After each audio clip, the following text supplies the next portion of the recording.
Abran su cámara para los que les sea posible. El día de hoy, y con esto iniciamos la videograbación, pues estamos promocionando, es la clase muestra relativa al curso La reparación del daño en materia penal a cargo de la maestra Nancy Villafán. Les recuerdo, iniciamos el 15 de enero, el próximo miércoles. Serán 5 clases por el precio de 600 pesos, que te incluirán tus sesiones en vivo, en Zoom, videograbaciones permanentes a correo de Gmail, constancia de participación. Ahí tienes el temario. En un rato más lo compartiré a través de el chat de Zoom. Y pues en este momento yo cedo ya el uso de la voz a la maestra Nancy Villafán Pérez a fin de que ella proceda a comentarnos qué veremos durante el desarrollo de este curso importantísimo, porque es un derecho fundamental y que siempre hablamos de la víctima y la reparación del daño, pero estoy cierto y seguro que la maestra Nancy Villafán va a darnos una cátedra magistral. Adelante, mi querida maestra Nancy Villafán, ¿dónde estás? Déjame, no te veo, mi maestra Nancy Villafán, ¿dónde estás? Nancy Villafán, ya estás por aquí, ahorita aquí ya te traemos. Ahí estás, mi querida Nancy, muchísimas gracias. Te cedo el uso de la voz y gracias por tu paciencia, amiga.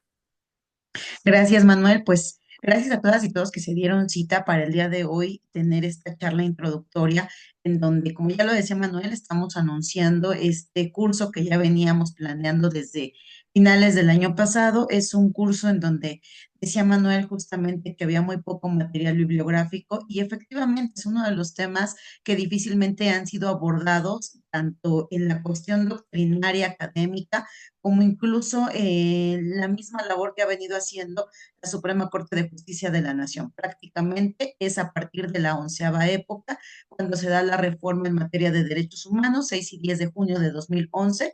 A partir de esta reforma se materializa la necesidad de considerar como un derecho humano el derecho que tienen las víctimas, tanto las víctimas de los delitos como las víctimas de los abusos de poder, de acercarse, de participar dentro de los procedimientos de cualquier índole para poder obtener ese derecho a la reparación de los daños. Estoy muy agradecida, sumamente agradecida con todas y todos ustedes, porque bueno, pues estamos iniciando el año, seguramente por ahí en casas de algunos de ustedes todavía estarán dándose cita para partir la rosca. Y bueno, pues hoy 8 de enero estamos formalmente iniciando el año. Muchísimas gracias, que sea un año maravilloso para todas y todos nosotros.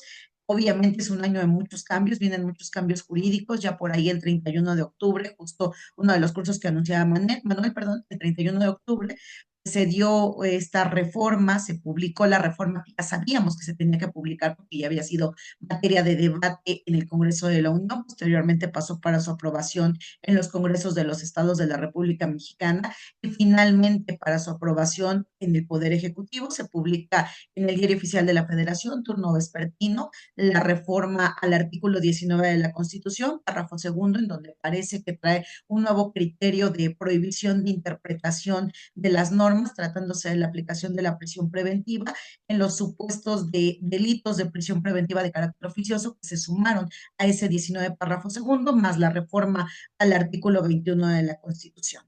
Estoy pues, sumamente interesada en este curso que vamos a empezar a partir de la siguiente semana. Está distribuido en 5 sesiones. La primera sesión pues, tiene como finalidad hablar sobre lo que es este derecho fundamental de las víctimas a la reparación del daño. Vamos a analizar cuál es este concepto. Primeramente, cómo fue evolucionando el concepto de la reparación del daño. Esto, si bien es cierto, no es totalmente novedoso, sí es un tema que ha traído consigo la necesidad de fortalecerse a partir de los criterios publicados en el Semanario Judicial de la Federación. De origen, nuestra primera sala de la Suprema Corte de Justicia de la Nación ha venido construyendo diversos criterios para favorecer ese derecho que tienen las víctimas de los delitos y las víctimas de los abusos de poder en el Estado mexicano, es decir, las víctimas institucionales del poder para poder acceder a esa reparación del daño. Este concepto de reparación del daño, pues en sí no es propio de la materia penal. Recordemos nosotros que la materia penal surge primeramente con la intención de imponer penas, entendiendo que la pena era el castigo. ¿Cuál era el castigo principal para aquella persona que atendiendo el comportamiento que tenía que ser sancionada porque ese comportamiento no era el que el Estado esperaba de esa persona. Bueno, pues la cárcel, el castigo principal era la cárcel, la pena prácticamente sinónimo de mantener a la persona privada de la libertad. Nosotros, pues a partir de la elaboración del Código Penal Federal y de las reformas que éste ha venido teniendo, ustedes recordarán que por ahí en el artículo 30 del Código Penal Federal se contempla un concepto de lo que es la reparación del daño y prácticamente se limita a dos tipos de reparación del daño. La reparación del daño de tipo moral, que hasta la fecha sigue siendo un tema difícil de establecerse dentro de los procedimientos en materia penal. Si en materia civil nos ha costado trabajo la conceptualización de lo que es la reparación del daño moral, en materia penal, pues aún más ha sido difícil el cómo ir generando este concepto de lo que es la reparación del daño moral. Tenemos el concepto de la reparación del daño de carácter físico, es decir, cuando existe una lesión y que esa lesión sea visible y que esa lesión sea cuantificada. En esa tesitura, a partir este concepto incorporado en el Código Penal de la Federación, algunos códigos penales de los estados de la República Mexicana empezaron a incorporar el concepto de reparación del daño como parte de la pena que se imponía con motivo de una sanción a determinada persona que era penalmente declarada responsable por haber cometido una conducta en contra de lo que la norma penal establece. En ese supuesto, también existen hasta la fecha legislaciones penales, códigos penales, que no contemplan la figura de la reparación del daño. Y entonces, en esa secuencia se ha venido utilizando para la cuantificación de la reparación del daño lo que supletoriamente la Ley Federal del Trabajo prevé. Sin embargo, pues, cuando hablamos de cuestiones reales, cuestiones prácticas, la dificultad que tienen las víctimas para acceder a una materialización de la reparación del daño en materia penal, pues hace que muchas veces se conformen con el contenido de una sentencia en donde se impuso una pena privativa de libertad. En sí, ha sido muy difícil desde que el derecho penal ha venido evolucionando concretar el tema de la pena por cuanto hace a la sanción que tiene que ver con el derecho de las víctimas a ser reparadas por los daños causados. Incluso pues, todavía podemos ver, desafortunadamente, pese a que tenemos la reforma constitucional que se dio en junio de 2008, en donde es un derecho de las víctimas, porque así se previó en el artículo 20 de la Constitución, apartado C, fracción 4, como derecho de las víctimas el acceder a la reparación del daño, vemos las dificultades que se presentan en los procesos penales. Cuando revisamos los escritos de acusación del Ministerio Público, en donde éste está obligado, dentro de las facultades que para él contempla el artículo 131 del Código Nacional de Procedimientos Penales, el cuantificar, solicitar como parte de la pena que éste está pidiéndole al órgano jurisdiccional en caso de que se dicte una sentencia de condena, cuantificar el tema de la reparación del daño. Las cuantificaciones de la reparación del daño se hacen mínimas en tratándose de lo que dispone el Código Penal, que prácticamente es una reparación del daño de tipo material, o bien supletoriamente aplicando lo que dispone la Ley Federal del Trabajo. Esas cuantificaciones son prácticamente mínimas. Vamos a poner un ejemplo concreto. ¿Qué pasa cuando hablamos de la pérdida de la vida de una persona? Bueno, pues nos vamos a lo que dispone en caso de que el Código Penal así lo disponga, por ejemplo, el caso del Código Penal de la Federación, que dispone el tema de la reparación del daño de carácter material o la reparación del daño en tratándose de una lesión a un determinado bien jurídico, o por ejemplo el Código Penal del Estado de México que dispone específicamente que en tratándose de los casos que hayan traído como consecuencia la muerte de una persona, se cuantificará lo correspondiente a la reparación del daño equivalente a los 2.190 días de salario mínimo general vigente en la zona. ¿Qué significa eso? Pues que si nos vamos a los 2.190 días, por ejemplo, caso del Estado de México en su legislación penal, pues equivale a una cantidad mínima. El salario mínimo actualmente está en 278 pesos, por ejemplo, para mi zona A. Vamos a hacer la cuenta.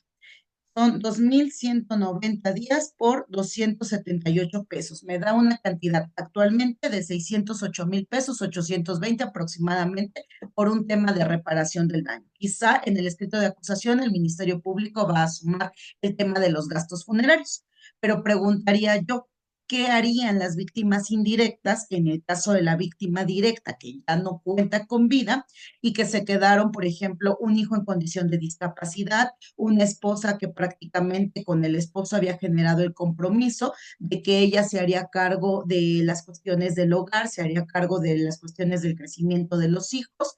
¿Qué haría con 688,000 pesos prácticamente? Pues nada, porque se van a generar deudas que obviamente surgieron con motivo de la misma situación de pérdida de la vida de su esposo, que era la víctima directa del hecho delictivo.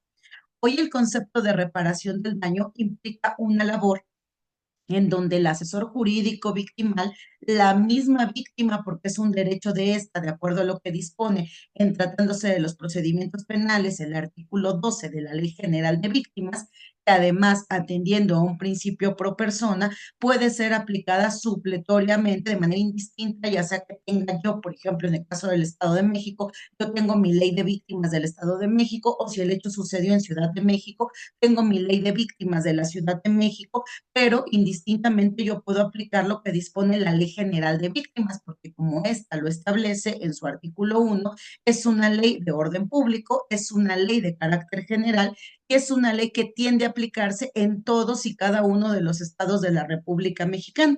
Ya la Corte Mexicana ya tiene criterio en el sentido de que se puede elegir indistintamente la aplicación de mi ley de víctimas de la entidad en donde haya acontecido el hecho delictivo o bien lo que dispone mi ley general de víctimas.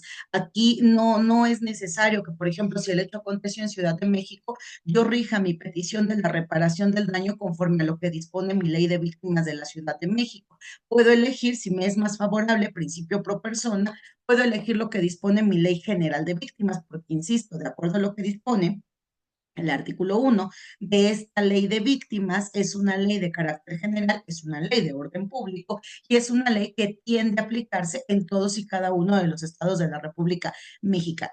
Y atendiendo a lo que ya la Corte Mexicana ha venido considerando, para poder satisfacer ese derecho de las víctimas a ser reparadas de forma integral por los daños que se les hayan causado, indistintamente la víctima puede optar o por la ley de víctimas de su entidad federativa o puede optar por la Ley General de Víctimas, dependiendo cuál de estas legislaciones le resulte mayormente favorable, atendiendo ese principio pro persona. En ese sentido, entonces, todavía a la fecha encontramos muchos abogados, muchos postulantes, incluso muchos agentes del Ministerio Público que desafortunadamente desconocen el contenido de la Ley General de Víctimas o que incluso desconocen el contenido de las leyes de víctimas de sus entidades federativas. Y aún más que desconocen los criterios, los precedentes que poco a poco se han venido construyendo por el Sistema Interamericano de Derechos Humanos, de donde se desprenden cuáles son los conceptos de las medidas de rehabilitación, la medida de restitución, la medida de compensación, la medida de satisfacción y la medida de no repetición, que juntas van a darle vida a ese concepto de reparación integral de los daños que se hayan causado por motivo de un hecho delictivo o con motivo de que alguna persona haya sido víctima institucional. Incluso puede ser, de acuerdo a la Ley General de Víctimas, puede ser que la misma víctima que haya sido víctima de algún evento delictivo, la víctima de un hecho victimizante, como la ley la denomina en términos generales, pudiera a su vez ser víctima institucional, es decir, ser víctima de las omisiones por parte del Estado en donde no se le está permitiendo que se acerque a la materialización de su derecho de acceder a la justicia en su vertiente de ser reparada por los daños que se le hayan causado con motivo del hecho delictivo.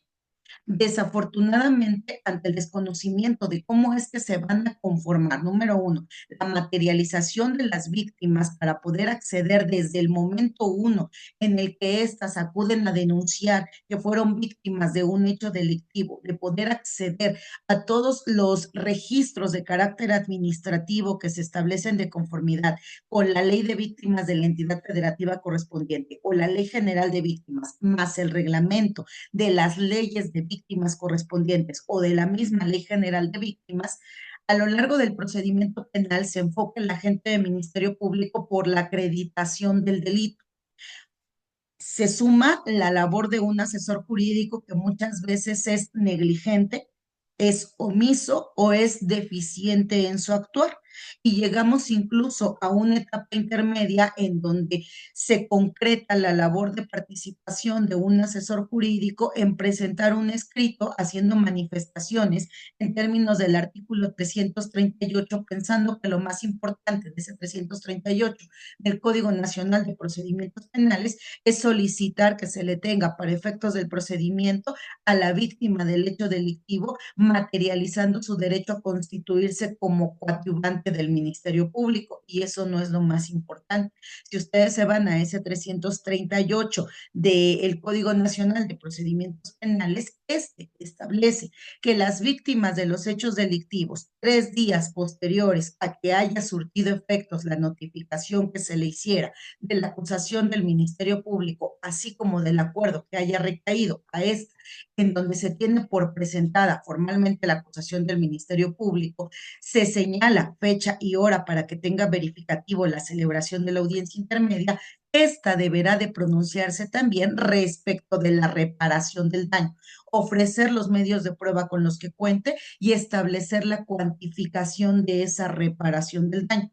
Desafortunadamente, en nuestro sistema jurídico mexicano, se sabe que la labor de la asesoría jurídica es en la mayoría de los casos tan deficiente, tan omisa, tan negligente, que para no vulnerar el derecho que tienen las víctimas del delito en un procedimiento penal de poder acceder a esa reparación del daño, la Corte Mexicana ha construido criterios en donde se establece que ese derecho de las víctimas a ser reparadas por los daños causados, una vez que ese derecho en términos generales se ha establecido en el contenido de una sentencia que condenó por haber considerado penalmente responsable a la persona acusada, la sentencia deberá de establecer en términos generales la condena de la reparación del daño, dejando a salvo el derecho de las víctimas en términos de lo que dispone el numeral 406 del Código Nacional de Procedimientos Penales, para que bajo el incidente que dispone el 156 de la Ley Nacional de Ejecución Penal, vayan y materialicen esa cuantificación de la reparación del daño en el procedimiento de ejecución de la pena. Sin embargo, el sistema interamericano de derechos humanos, ese procedimiento que la Corte Mexicana ha considerado es inconvencional, toda vez que a lo largo del procedimiento penal es obligación del agente del Ministerio Público ofrecer los medios de prueba, peticionar lo tendiente a la cuantificación de la reparación del daño. Además, las víctimas no tendrían por qué intervenir por sí mismas dentro de un procedimiento penal, ya que desde el inicio del establecimiento de esta reforma constitucional, desde junio de 2008, se configuró para ellas como parte de sus derechos el derecho a la asesoría jurídica.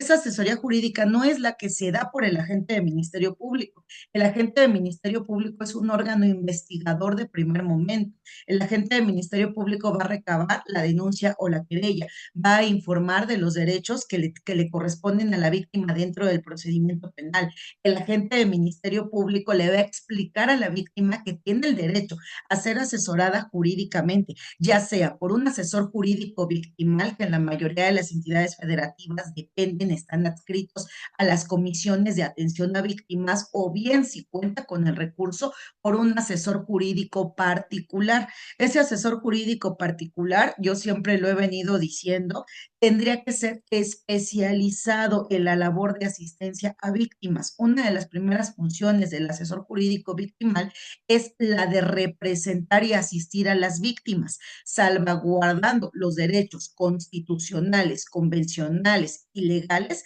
que se establecen a favor de las víctimas. Y uno de los primeros derechos que se establecen en el 20 de la Constitución, apartado C, fracción 4, a favor de las víctimas, es el derecho a ser reparadas por los daños que se les hayan causado. Ese derecho a la reparación del daño, dice la Ley General de Víctimas, de acuerdo a lo que dispone el numeral 63.1 de la Convención Americana sobre Derechos Humanos, que debe de ser reparado de forma integral, plena, oportuna, diferenciadora y eficaz. Lo que significa que de manera plena, de manera oportuna, de manera diferenciadora, de manera integral, de manera eficaz, cada víctima va a tener distintas afectaciones por los daños que se hayan causado. A distinción de lo que pasa, por ejemplo, con la pena, que hay un nivel de proporcionalidad para medir, por ejemplo, yo puedo tener el caso del homicida A y el caso del homicida B, voy a establecer conforme a los parámetros que dispone el 410 del Código Nacional de Procedimientos Penales, cuál es en este caso el estándar de la pena que le corresponde a la persona, la imposición de una pena mínima por cuanto sea la pena privativa de libertad, una pena media aritmética, una tercera parte de la pena privativa de libertad o incluso irme hasta la máxima de la pena privativa de libertad. En tratándose de la reparación del daño, cada víctima tiene derecho a solicitar de manera diferenciadora el alcance de su reparación a los daños que se le hayan causado. Puedo tener una víctima de violación A y puedo tener a una víctima de violación B. En estos dos casos yo no puedo medir que las sesiones de terapia psicológica que se van a necesitar para tratar a todas las víctimas de violación van a ser 20 sesiones. No, porque cada víctima va a enfrentar el daño de manera diferente. Cada víctima viene de un contexto totalmente distinto. Aquí no se puede cuantificar el daño en la misma tesitura para Juan y para Pedro. Tomen en consideración, incluso en ese contexto, México, a través de la sentencia del amparo directo en materia de revisión 30 diagonal 2013, que si bien es cierto, es en materia de naturaleza civil, a partir de la cual se constituye la figura de la reparación del daño moral y la figura de los daños punitivos, el famoso caso de esta empresa, lo voy a decir porque así es conocido, el famoso caso de esta empresa Mayan Palace, en donde desafortunadamente un joven que había ido de vacaciones a X hotel de esta cadena, Mayan Palace, en Acapulco, desafortunadamente pierde la vida por negligencias cometidas por la misma empresa. Aquí, aunque de naturaleza propia, pues se entiende que este joven, pues el valor de la vida en aquel entonces se pretendía establecer de conformidad con lo que disponía la Ley Federal del Trabajo, se incorpora una figura que es el proyecto de vida y que es el lucro cesante. A partir de este concepto se configuró lo que hoy se entiende por la reparación del daño moral en materia civil, que si bien es cierto, surge de la materia civil, es un precedente que la materia penal no puede omitir para poder establecer cuáles son los elementos que configuran a la reparación del daño moral y por qué no se puede dar la misma cuantificación o la misma condena a todas las personas que hayan cometido los mismos tipos de delitos en distintos hechos porque las víctimas son totalmente diferentes. Puedo tener, por ejemplo, a una familia que quedaron como víctimas indirectas en tratándose de un hecho delictivo que fue un homicidio calificado que privó de la vida a su familiar víctima directa en ese evento. Puedo tener esta familia en donde pues este padre de familia era albañil, vivían en una casa rentada, tenían dos hijos y puedo tener por el otro lado a la familia de un joven que estaba terminando la licenciatura, el último semestre de la licenciatura de Ingeniería Aeronáutica, por ejemplo, en la Universidad Nacional Autónoma de México y que tenía ya una promesa de trabajo en X empresa transnacional.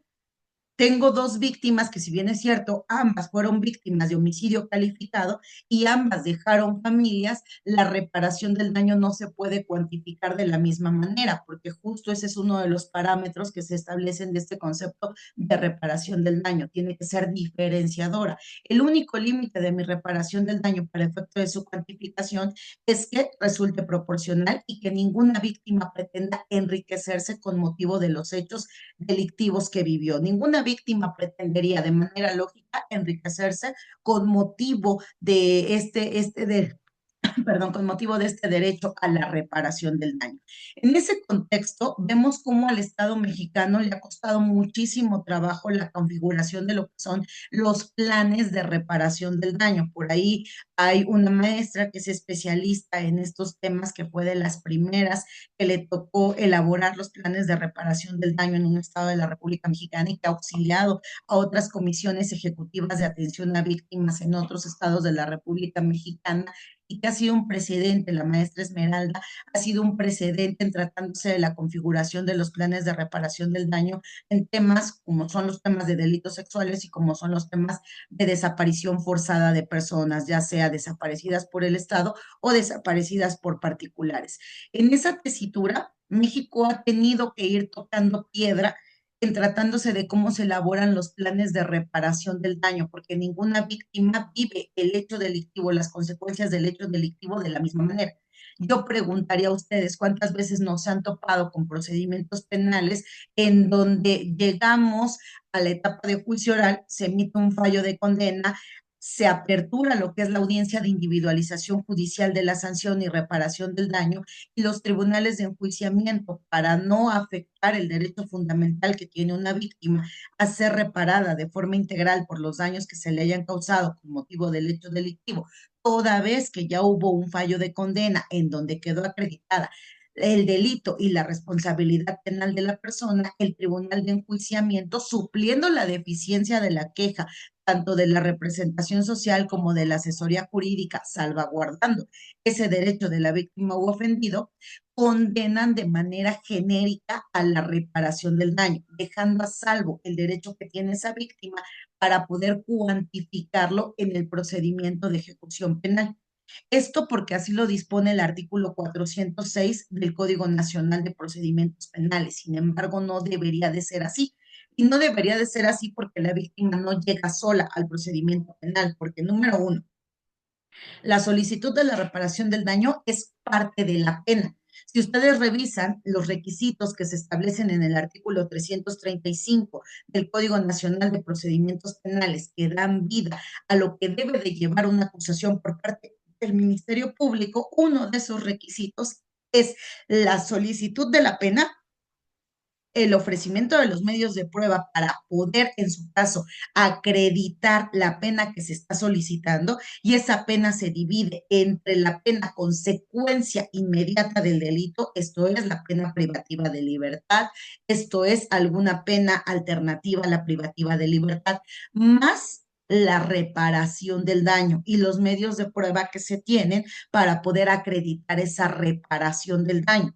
Aquí no es solamente como hubo fallo de condena, se entiende que hubo un daño y en consecuencia se debe de condenar a pagar los daños que se le hayan causado a la víctima. Mi pregunta sería, ¿y cuáles fueron esos daños? ¿Cómo voy a acreditar cuáles fueron esos daños? Pues a partir de las medidas que se hayan solicitado a favor de las víctimas que conformen su derecho a ser reparadas de forma integral. Puede ser la medida de rehabilitación, si el caso en concreto así lo amerita. Puede ser, por ejemplo, que mi víctima haya sido víctima de una tentativa de homicidio calificado y que en consecuencia por el tipo de conducta que se desplegó en su contra, la víctima ahora requiera recibir tratamiento de rehabilitación médico, quirúrgico, hospitalario durante determinado tiempo, pues eso va en mi medida de rehabilitación. Puede ser que si la cosa, materia del hecho delictivo, así lo amerita, se dé la medida de restitución, ya sea porque yo le haya robado, por ejemplo, el Rolex a Manuel Camacho, y además lo que representa ese Rolex para Manuel Camacho. Puede ser que el Rolex pasó desde el bisabuelo hasta el abuelo, hasta el papá de Manuel, que a Manuel se lo dejaron con la promesa de que en caso de tener hijos, de tener descendencia, pues ese Rolex pasaría a sus descendientes. En esa tesitura, entonces, hay un valor del Rolex. Si yo, por ejemplo, le causé alteraciones a ese Rolex, si yo rompí el Rolex, si yo perdí el Rolex, si yo vendí el Rolex, ese Rolex tiene un valor en el mercado, más el valor emocional que representa para Manuel el hecho de que ese Rolex ya no está dentro de la familia Camacho. Lo que implica entonces que ahí viene una restitución del valor del bien o la restitución de la cosa si es que todavía se cuenta con ella.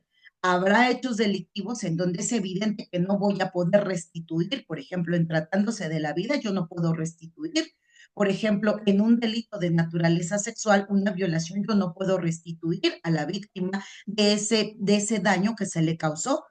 Podré darle rehabilitación a través de terapias psicológicas, si es que el daño se configura de esa manera. A lo mejor la víctima con motivo del evento delictivo que vivió, ejemplo, una violación, ahora tiene estrés postraumático. Entonces esa víctima tendrá derecho a una rehabilitación. Habrá otro derecho, otra medida que conforma el derecho a la reparación del daño integral, que es la compensación.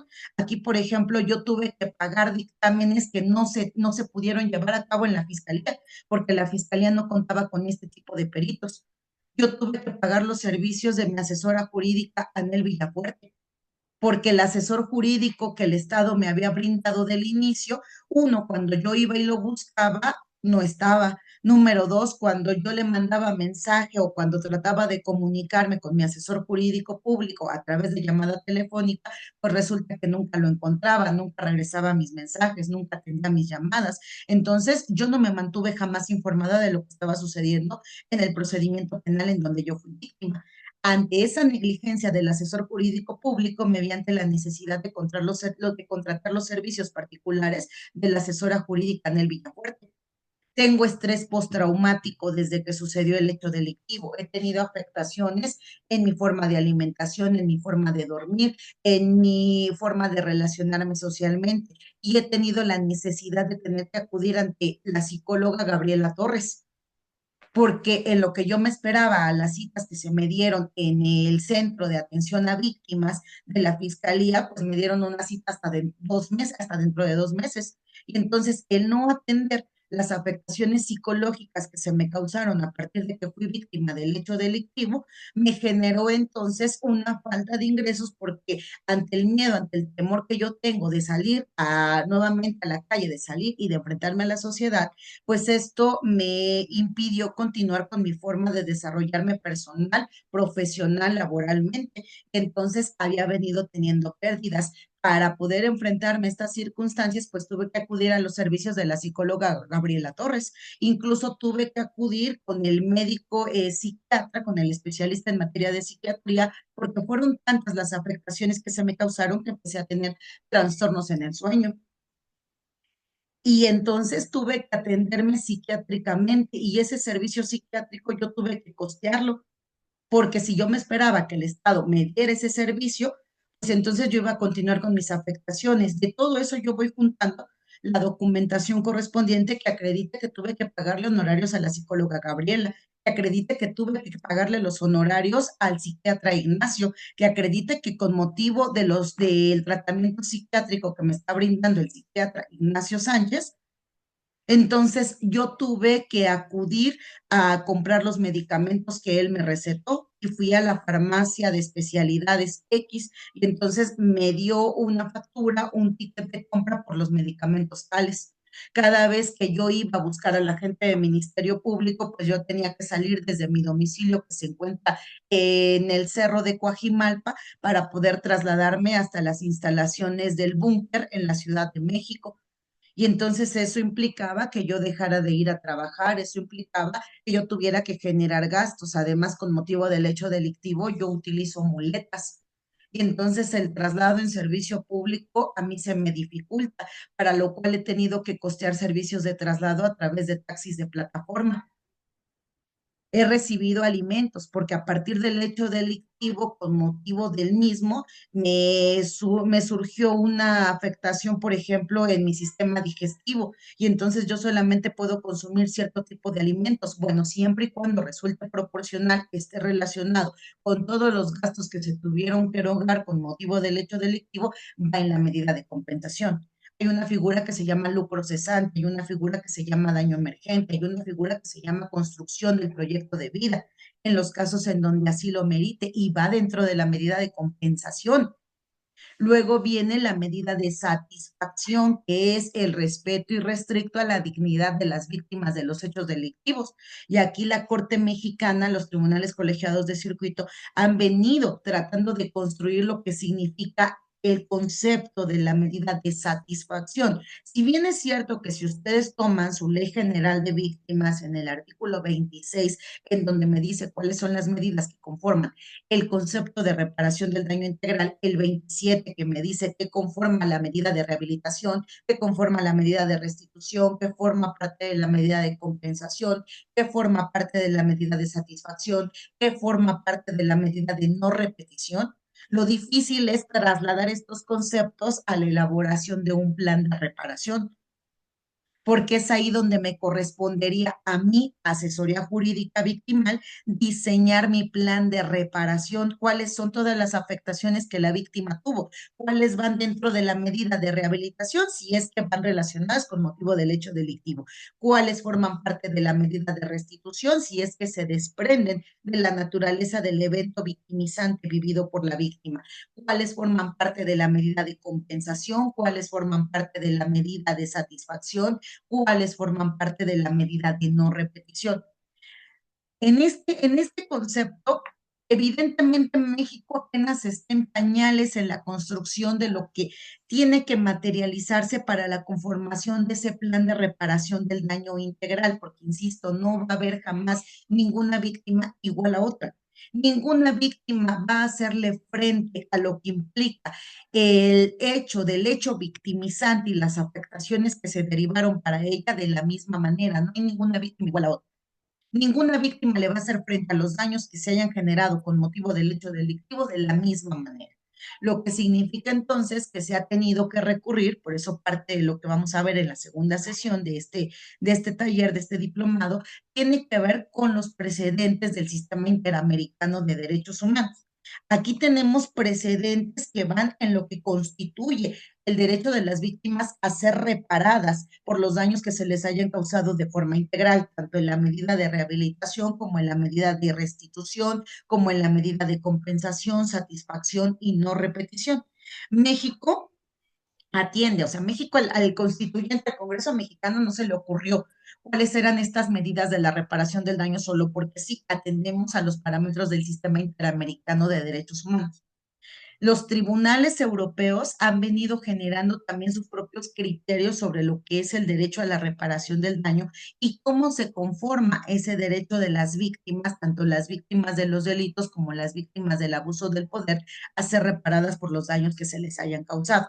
Vamos a ver esos principales precedentes del sistema interamericano de derechos humanos. Seguramente, pues el que más conocemos nosotros es el precedente del caso Rosendo Radilla, en donde ahí se establece cuál es el concepto de la medida de no repetición para el Estado mexicano. Prácticamente la mayoría de los precedentes pues establecen lo que es el concepto de medida de no repetición porque son parte de las políticas públicas que el Estado mexicano ha venido diseñando.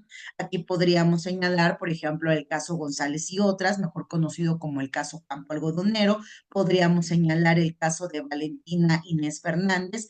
Podríamos señalar el caso, perdón, de Inés Fernández y el caso de Valentina Rosendo Cantú, el caso de San Salvador Atenco, el caso de Digno Ochoa, en donde al Estado mexicano específicamente se le condena medidas de no repetición porque son parte de las políticas públicas que se han venido diseñando. Debo de serles franca, en tratándose de los planes de reparación que se generan respecto de las víctimas de los delitos, la medida de no repetición no tiene un contexto amplio que se haya venido desarrollando, ni doctrinaria ni académicamente. Ahí es un campo muy amplio en el que aún se tiene que seguir trabajando. Quizá la medida de no repetición se materialice un poquito más, por ejemplo, en delitos que tienen que ver con desaparición de personas, en delitos que tienen que ver con trata de personas, en delitos que tienen que ver con temas de feminicidio o con temas de violencia en razones de género. Ahí se materializa la no repetición porque el mismo órgano jurisdiccional va a orientar, va a tratar de establecer a través del dictado de su sentencia en la parte correspondiente a la condena de la reparación del daño, que el Estado estará obligado a generar políticas en materia de que este tipo de conductas delictivas que hoy fueron en materia de esta sentencia no se repitan, ¿no? A lo mejor hablamos de feminicidios, hablamos de tentativa de feminicidios, hablamos de delitos en razón de género, hablamos de delitos de desaparición, hablamos de delitos en materia de trata de personas, porque la figura, la medida consistente en la no repetición está más relacionada a temas de políticas públicas. Por ejemplo, en violencia digital, violencia en razón de género, la aplicación de la ley Olimpia, pues se puede condenar en caso de que se dicte un fallo condenatorio en la medida de no repetición, se puede condenar a que se generen políticas públicas que tengan que ver con la prevención de este tipo de conductas delictivas, incluso la publicación de la sentencia, evidentemente resguardando los datos que sean de carácter reservado, con la finalidad de que la sociedad se entere de que este caso sí ha sido condenado, sí ha sido sentenciado y que además está generando un escrutinio público para efecto de que no se vuelva a repetir, ¿no? En los temas, por ejemplo, los estados de la República Mexicana que hoy tienen el tipo penal de maltrato animal, también se puede condenar a medidas de no repetición, porque, insisto, tienen que ver más con temas de política pública. La medida de satisfacción va relacionada con la salvaguarda del derecho a la dignidad de las víctimas del delito. Aquí yo puedo solicitar, por ejemplo, una disculpa pública, puedo pedirle a mi agresor que manifieste qué fue lo que hizo en mi contra, que reconozca parte de mi derecho a satisfacción, parte de mi derecho a que se salvaguarde mi dignidad, que reconozca después de que ya fue sentenciado, que reconozca qué fue lo que hizo en mi contra. Yo necesito saber, necesito satisfacer mi deseo de saber de por qué esta persona me agredió de la manera en la que lo hizo. ¿Por qué me eligió a mí como víctima? La mayoría de las víctimas tienen esa duda. ¿Por qué me eligió esta persona a mí como su víctima? Puede ser, por ejemplo, que en medida de no repetición se establezca que si la víctima, ejemplo, víctimas estudiantes, mujeres que transitan por un callejón en donde no hay buen sistema de alumbrado público y que varias de estas ya fueron víctimas de delitos en razón de género, como delitos de abuso sexual, como delitos de violación, por la razón de su género, siempre y cuando así esté establecido dentro de ese caso en específico. Bueno, pues a lo mejor como parte de la medida de no repetición se establece que se condena para efecto de que se coste lo que va a representar la colocación de alumbrado en esa zona, mayor vigilancia por parte de las autoridades encargadas de, para evitar que hechos como los de la víctima uno, 2, 3, 4 y 5 vuelvan a suceder en un espacio de esta naturaleza. Esas son las medidas de no repetición, pero todo eso no lo diseña el órgano jurisdiccional. Eso lo tiene que diseñar el asesor jurídico victimal y eso se va diseñando desde el momento uno. Muchas veces, en la mayoría de los casos, pues bueno, reciben la acusación, verifican la petición del Ministerio Público respecto de la reparación del daño. Cuando se pronuncian en términos del artículo 338, se van a este concepto que la Corte Mexicana desafortunadamente así lo ha concebido, que es la salvaguarda del derecho de la víctima para que lo pueda materializar, incluso hasta el procedimiento de ejecución penal. Pero eso también tiene sus consecuencias, porque, por ejemplo, pensemos que yo como asesor jurídico, yo no hice lo correspondiente para poder materializar el tema de la reparación del daño y cuantificar una reparación del daño más allá de los parámetros que utilizó el agente del Ministerio Público. Porque el MP no me va a desarrollar en su escrito de acusación lo que significa la medida de rehabilitación, lo que corresponde a la medida de restitución, lo que corresponde a la medida de compensación, lo que corresponde a la medida de satisfacción, lo que corresponde a la medida de no repetición. El MP me va a decir, y solicito por cuanto hace a la reparación del daño, se condene a una reparación del daño total de 200,000 pesos, por ejemplo, mismos que surgen de la cantidad de tanto más tanto, pero no me está especificando a qué corresponde esa cantidad que está solicitando. Entonces, desafortunadamente, muchas veces las víctimas dicen, bueno, pues es que aquí por reparación del daño solamente voy a obtener 70,000 pesos, pero en traslado, en alimentos, en copias, en pago de abogado, asesor jurídico, pues ya llevo gastados más de los 70,000 pesos. Entonces, ¿qué voy a ganar? Que se le condene, que se le imponga una pena privativa de libertad y luego los gastos que yo ya generé, ¿qué hago con ello? Me quedo así porque, bueno, ya logré lo máximo que buscaba el Estado, que era una pena privativa de libertad. Ahí entra la figura del asesor jurídico víctima. Y desafortunadamente, insisto, la mayoría de las manifestaciones en términos del 338 dicen que se deja a salvo el derecho. Y entonces el que se deje a salvo el derecho implica, si tu tribunal de enjuiciamiento, cuando este asunto llegue a juicio, emites un fallo de condena, ante la falta de acreditación de los tipos de daños que la víctima haya sufrido, aplica lo que dispone el artículo 406. A fin de no vulnerar el derecho de las víctimas, deja a salvo el derecho. Y entonces, cuando se emite la sentencia cuerpo íntegro, dice se condenó al sujeto X a el cumplimiento de una pena privativa de libertad de 20 años con 6 meses, así como al pago de la multa. Se niegan desde este momento toda clase de beneficios o sustitutivos y asimismo se condena a la reparación del daño en términos generales, dejando a salvo el derecho de la víctima del delito a fin de que lo materialice, es decir, lo cuantifique en el momento procesal oportuno. Oye, pero tu momento procesal oportuno no era desde que estabas en la etapa intermedia.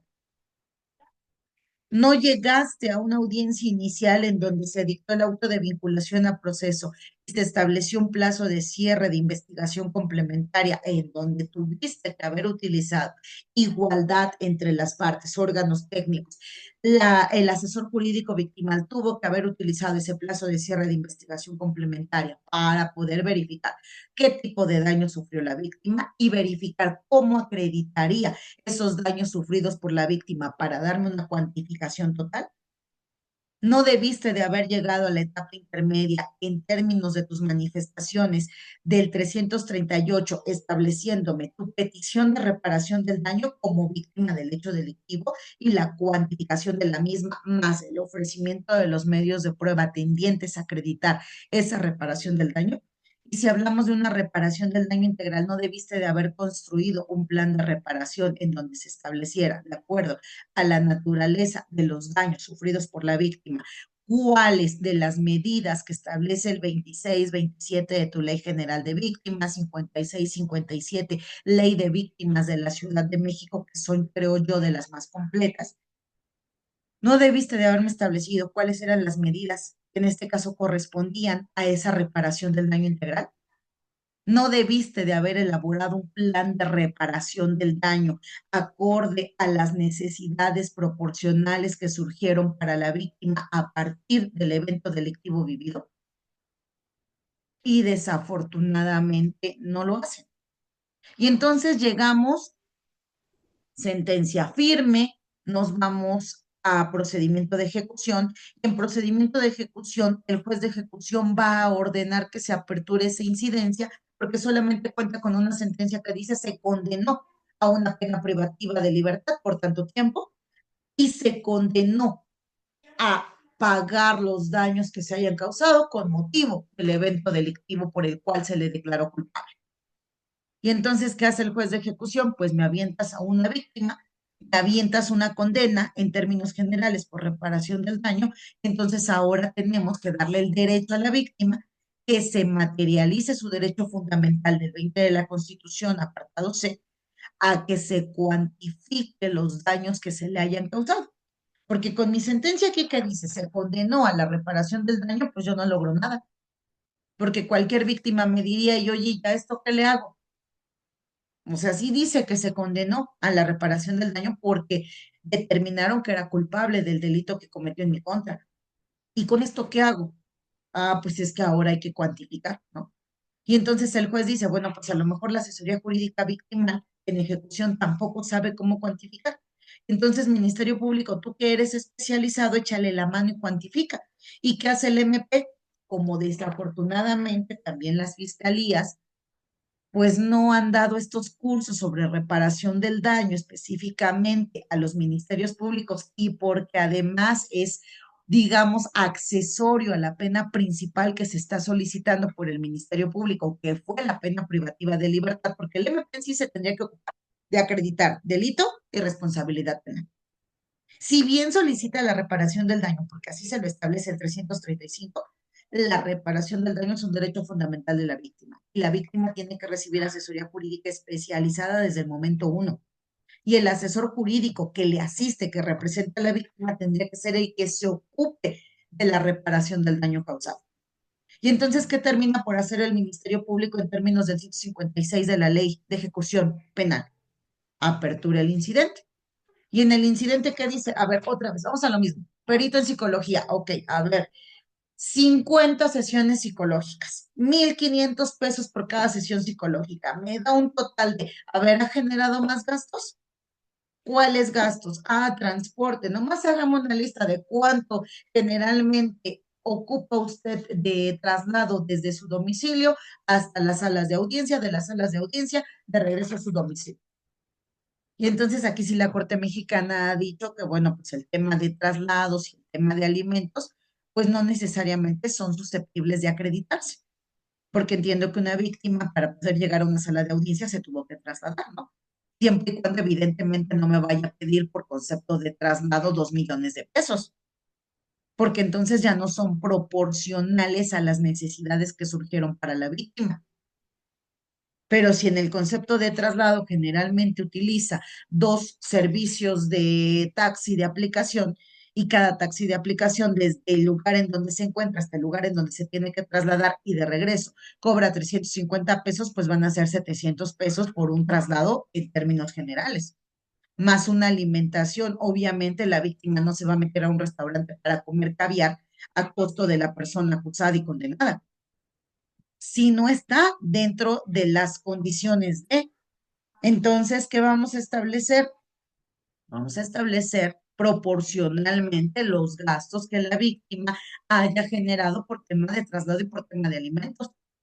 Pero si tuvo que invertir en servicio de asesoría jurídica y la asesoría jurídica fue particular, pues la asesoría jurídica me tuvo que haber dado un contrato de prestación de servicios profesionales y se tuvo que haber pagado el costo que representó contratar a esa asesoría jurídica victimal. Y entonces eso sí lo voy a sumar. Y si a partir del hecho delictivo, por ejemplo, me han tenido que operar 2 o 3 ocasiones y queda abierta la posibilidad a una cuarta operación, porque puede ser que la pierna que quedó afectada o que mi columna que quedó afectada con motivo del hecho delictivo requiera a lo mejor la colocación de otro tipo de material que mi organismo no rechace en una cuarta operación o incluso una cirugía plástica para poder borrar la cicatriz que está desde mi cuello hasta la parte en donde termina mi cintura, mi espalda. Bueno, pues entonces eso sí, eso se tendrá que costear y establecer lo que representa ese tema por concepto de tratamiento médico, tratamiento quirúrgico, cirugías plásticas, tratamientos dentales, psicología, psiquiatría, medicamentos, pero eso ya va incluido. Incluso si tuve que cambiarme de domicilio, porque a lo mejor el hecho delictivo se vivió dentro de mi domicilio, y entonces cada vez que yo llegaba a mi domicilio, pues venían recuerdos de ese momento en el que aconteció el hecho delictivo y me tuve que cambiar de domicilio porque así me lo sugirió mi psiquiatra o mi psicólogo. Bueno, pues entonces eso también no era necesario que yo lo generara y se generó con motivo del hecho delictivo. Por eso es importante aprender a conceptualizar, aprender a elaborar planes de reparación de los daños, porque me llegan desnudos a una etapa intermedia, porque llegan desnudos a una audiencia de individualización judicial de la sanción, porque llegan desnudos al incidente en términos de la Ley Nacional de Ejecución Penal. Y entonces el juez en ejecución se hace la pregunta del millón, y entonces ¿a qué condeno? Si a mi tribunal de enjuiciamiento me dijo, se dejó a salvo el derecho. Y en ejecución, ¿a qué condeno si no se allegaron de elementos probatorios para poder establecer una condena proporcional a favor de la víctima respecto de los daños que se hayan causado, ¿no? ¿Y qué es lo que sucede? Pues como tampoco se ocuparon del tema de la reparación del daño, pues muchas veces las víctimas perdieron más a lo largo del procedimiento que los daños a los que se condenó a su agresor. Y entonces, ¿cómo van y solicitan, por ejemplo, en muchos casos, ¿no? Que tampoco solicitó la asesoría jurídica medidas precautorias para salvaguardar el derecho a la reparación del daño dentro del procedimiento en caso de que se llegara a una sentencia de condena. Y entonces llegamos a ejecución. Y en ejecución le preguntan a la persona sentenciada, oiga, usted ya le quedó claro que quedó condenado a 20 años con 6 meses de pena privativa de libertad y que tiene una condena por conceptos de reparación del daño de 800,000 pesos. ¿Cómo se declara usted respecto de la reparación del daño a favor de la víctima? Insolvente. Y dice el asesor jurídico, bueno, ¿y ahora qué hago si no hay dinero para que este fulano pague? Pues entonces habrá que acudir a la comisión, habrá que acudir al fondo que tiene la comisión correspondiente para poder reparar en la medida de lo posible esos daños que se le hayan causado a la víctima del hecho delictivo. ¿Por qué? Porque el pequeño detalle es que desde la reforma de junio de 2008, ese derecho de las víctimas a ser reparadas por los daños causados se elevó a un derecho fundamental y en consecuencia para el Estado se generó una obligación. Pero aquí hay todo un concepto de antecedentes del por qué esto se conceptualizó de la manera en la que hoy lo tenemos. Y quizá para 2008 pues no nos imaginábamos, porque sí, sí, bien es cierto que ya estaba en el 20 de la Constitución, apartado C, pues no había ministerios públicos que se ocuparan de lo que era la reparación del daño integral. O sea, sí, había una reparación del daño conforme a los códigos penales o supletoriamente la Ley Federal del Trabajo, en los casos en donde así procediera, pero jamás nos imaginamos que nos alcanzaría en el 2011 la reforma en materia de derechos humanos y que entonces al establecerse la reforma en materia de derechos humanos tendríamos que atender a los derechos precedentes de estos, interpretación de estos a través de la Convención Americana sobre Derechos Humanos, la interpretación que de la misma se ha realizado a través de la jurisprudencia del Sistema Interamericano de Derechos Humanos y la construcción que poco a poquito había venido haciendo durante la 11ª época la Suprema Corte de Justicia de la Nación. Incluso chequen ustedes tiempos, viene la reforma de junio de 2008, viene la reforma en materia de derechos humanos 2011, viene la ley de víctimas en el 2013. Y entonces, con esa ley de víctimas, ahora sí ya sé que la reparación del daño tiene que ser plena, oportuna, diferenciadora, integral. Y entonces cuando hablamos de qué es la reparación del daño integral, la misma ley de víctimas me dijo, mira, atendiendo al sistema interamericano de derechos humanos, esa reparación del daño integral tiene que contemplar restitución cuando así proceda, rehabilitación cuando así proceda, compensación cuando así proceda, satisfacción cuando así proceda y no repetición cuando así proceda. Y entonces yo pregunto, ¿cuántas acusaciones les ha tocado ver a ustedes que contemplen esa petición del Ministerio Público respecto de la reparación del daño a favor de las víctimas en restitución, rehabilitación, compensación, satisfacción y no repetición? Ninguna. Y además, fíjense, la mayoría de las asesorías jurídicas victimales y las fiscalías pasan por alto que una de las características de la reparación del daño es que tiene que ser oportuna. La víctima no eligió ser víctima, ¿eh? No se puso a sí misma para decir, hey, aquí estoy, yo quiero ser tu víctima. Y entonces, cuando hablamos de oportuna, al ser un derecho fundamental de las víctimas, el Estado tiene momento uno que entrar al quite. Y como la misma ley de víctimas, la general o las estatales, contemplan unas medidas inmediatas. Y ahí viene la medida de asesoría jurídica, y ahí viene la medida de atención psicológica de urgencia, y ahí viene la medida de atención médica, de tratamientos médicos, incluso atención dental, atención psicológica, atención psiquiátrica, cirugía en caso de que sea necesario. Y eso es a costa del Estado. Y los gastos que no se hayan establecido ahí, pues tendrán que formar parte de la petición de reparación del daño a la persona que haya cometido el hecho delictivo. Pero para eso existe un procedimiento de índole administrativa que se tiene que seguir conforme a los lineamientos que establece la ley en materia de víctimas y que establece el reglamento de la ley en materia de víctimas, que es justo parte de lo que nos vamos a ocupar entre la segunda, tercera y cuarta clase. Para en la quinta ya contar con las herramientas de cómo se construye, cómo se diseña un plan de reparación del daño en un caso en específico, que vamos a utilizar los criterios del Sistema Interamericano de Derechos Humanos, la construcción de criterios de la Suprema Corte de Justicia de la Nación. Por ahí son 4 sentencias emblemáticas de la Corte Mexicana en la reparación del daño en materia penal y que vamos a ir utilizando, más obviamente las tesis aisladas que han venido surgiendo, jurisprudencia sobre lo que es esta reparación del daño porque se entiende como un derecho fundamental para poder elaborar ese plan de reparación del daño. y cuáles serían los medios de prueba que en este caso acreditarían ese derecho de las víctimas a ser reparadas específicamente por los daños que se hayan causado. Por eso nos vamos a ocupar de ver en qué consiste la intervención respecto de la reparación del daño desde la etapa de investigación, la etapa intermedia, en juicio específicamente la audiencia de individualización judicial de la sanción y el procedimiento previsto en la Ley Nacional de Ejecución Penal para poder cuantificar la reparación del daño en los casos en los que en términos del artículo 406 del Código Nacional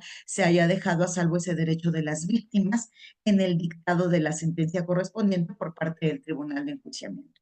Vamos a ir analizando las consecuencias o las afectaciones, la importancia, la trascendencia que tiene la materialización de ese derecho a la reparación del daño para las soluciones alternas, como lo es un acuerdo reparatorio, los criterios que se han venido construyendo sobre la procedencia de la suspensión condicional del proceso penal y obviamente en términos de la interpretación que se ha dado al 204 del Código Nacional para efectos del acceso a la forma de terminación anticipada denominada procedimiento abreviado.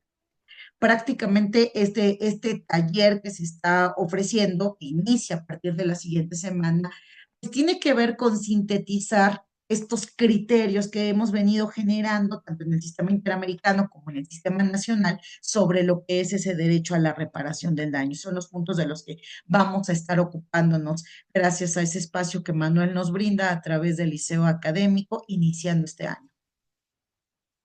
Así es, mi querida Nancy. Pues miren, a todos los que están dentro de la plataforma, en el chat ya está puesto, están puestos los datos. En el mismo chat ustedes los pueden tomar. Para informes e inscripciones, un mensaje al WhatsApp 22 21 14 25 79 o vayan directamente a la página, en la página Facebook, ahí se encuentra este flyer, búsquenlo y en la parte de abajo se encuentra el icono de WhatsApp. Ustedes le presionan, lo mandan al liceo académico y diré al número y justamente ahí te pide dame tu nombre y te doy los requisitos, la forma, el método de pago y te recuerdo, son aquí los que están en plataforma Zoom, ya los tienen en el chat, aquí están las fechas y ahorita lo estamos viendo. Iniciamos, van a ser 5 miércoles, el 15 de enero, 22 de enero, 29 de enero, 5 de febrero y 12 de febrero de 2025 de 19 a 21 horas. 5 clases por 600 pesos, sesiones en Zoom, videograbaciones permanentes a correo de Gmail, constancia de participación. Bueno, pues mi querida Nancy, algunos preguntan, están felicitando a través de Facebook Live. Muchas gracias a todos los que nos están, a todos los que nos están viendo en este momento. Pareciera que el Facebook Live nos permite hacer como una televisora en pequeño y eso me da mucho gusto. Para todos los que nos ven a través de Facebook Live, pues los invitamos a inscribirse a este curso. Ya escucharon a la maestra Nancy Villafán. Viene muy interesante realmente este curso que estamos proponiendo. Como bien lo dijo ella, a un principio lo planeamos desde el año pasado. No hay mucha, incluso ustedes lo pueden buscar, no hay mucha bibliografía en torno a la reparación del daño en materia penal. Ya ella nos ha ilustrado en este momento en torno, pues a lo que vamos a ver en estas 5 clases, en este curso en el que ella estará al frente, como siempre, mi querida Nancy Villafán. Entonces, pues para los que están en plataforma Zoom, aquí ahí tienen ya el número de teléfono en el chat ¿cómo se llama? En el chat de Zoom. Para los que nos ven a través de Facebook Live, bueno, ahí se fijó justamente, hay un anuncio fijado donde les decimos el precio del curso, que se pueden unir al grupo de WhatsApp, pueden preguntar por medio del grupo de WhatsApp también los costos y les mandamos alguna información en torno a esto y les hago saber que de esta clase queda constancia, queda videograbada, se va al canal de YouTube del Liceo Académico y más tarde la encontrarán también en la página Facebook del Liceo Académico, ahí la pueden ustedes volver a ver. Por mi parte es todo, mi querida Nancy, no sé si quieras agregar algo más. Pues que los esperamos, como siempre, nos dará muchísimo gusto. Ya tenemos por ahí pues a varios de nuestros seguidores que el año pasado estuvieron acompañándonos a lo largo de los distintos cursos que fuimos dando y bueno, pues esperemos contar con ellos también a principios de este año en este diplomado. Ya lo veníamos, insisto, un tema que veníamos cocinando porque pues, estuvimos por ahí buscando información, bibliografía. Manuel me decía, es que, ¿qué más? Y yo, pues es que no hay mucho, en realidad no hay mucho sobre la reparación del daño, porque, insisto, para México es totalmente novedoso este concepto, se ha venido construyendo, sí, en materia civil, sí, en materia administrativa, pero en materia penal apenas estamos caminando porque yo podría prácticamente asegurarles que hay muchas comisiones estatales de atención a víctimas que incluso no diseñan los planes de reparación del daño de las víctimas de los delitos.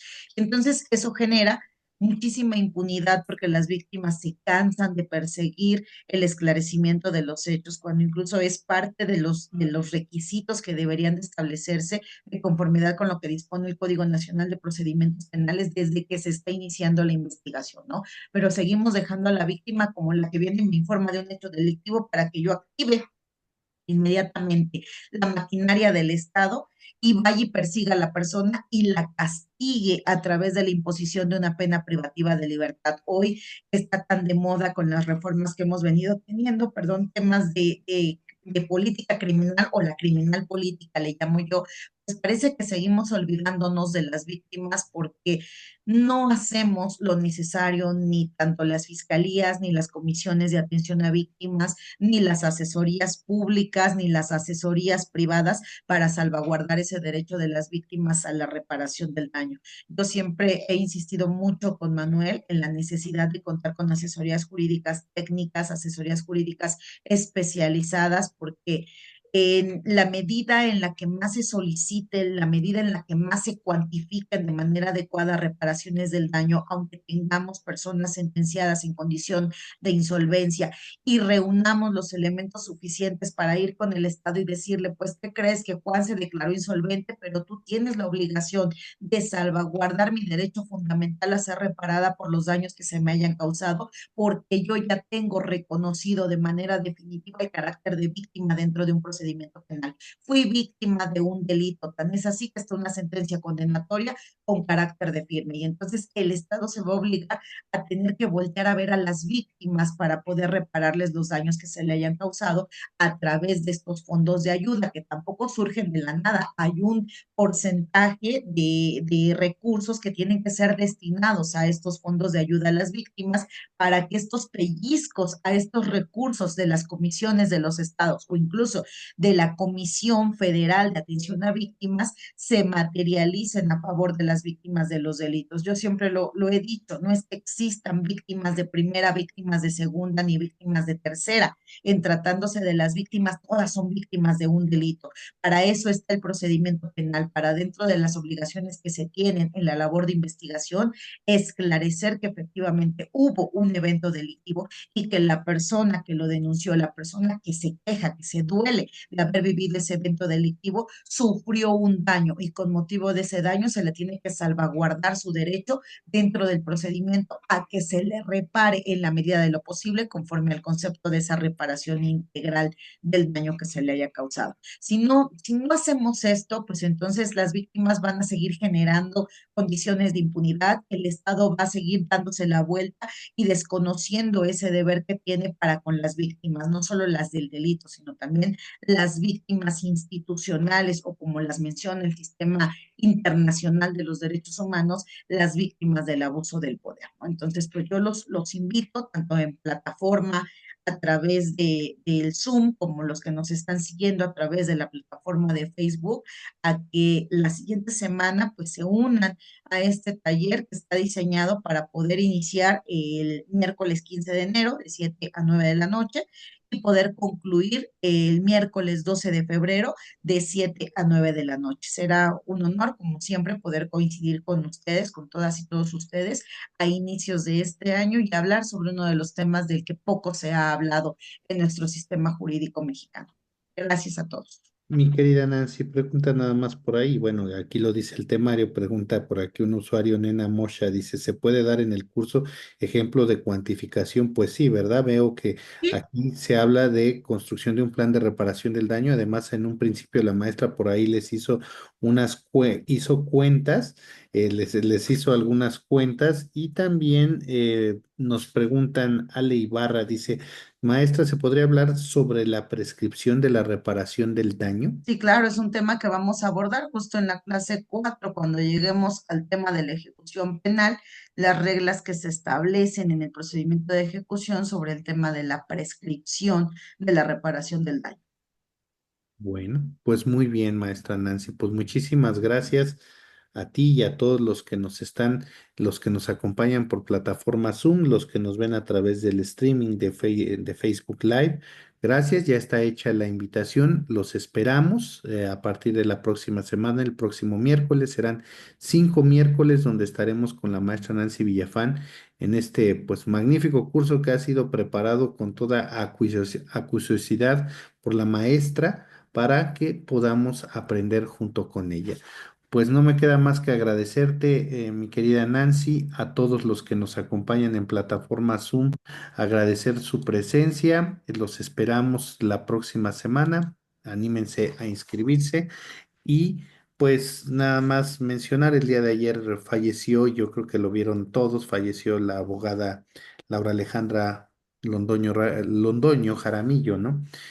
Pues nuestro más Entonces, sincero pésame para ella y su familia. Ayer con tantas actividades se nos fue mencionarlo, pero pues un, un reconocimiento para la maestra, un saludo para su familia y gracias a todos por estar esta noche en Liceo Académico. Feliz año. Iniciemos estudiando y miren que con una de las mejores. Ya no, no digo más porque luego me dicen, es que tú dices que los maestros, es que la verdad es que los maestros que tenemos aquí son de 10 y la verdad es que en su gran mayoría son mujeres. Sinceramente son mujeres y la verdad es que todas ellas son extraordinarias. Cada una tiene su magia, su don, ¿no? A veces me dicen, es que la maestra Nancy Villaván habla muy rápido. Sí, pero es que ella tiene una agilidad tremenda, ¿no? Pero si ustedes se ponen a ver en repetición, para eso tienen sus videograbaciones, para verlas en repetición, pues pueden ir haciendo, tomando sus notas con calma, ¿no?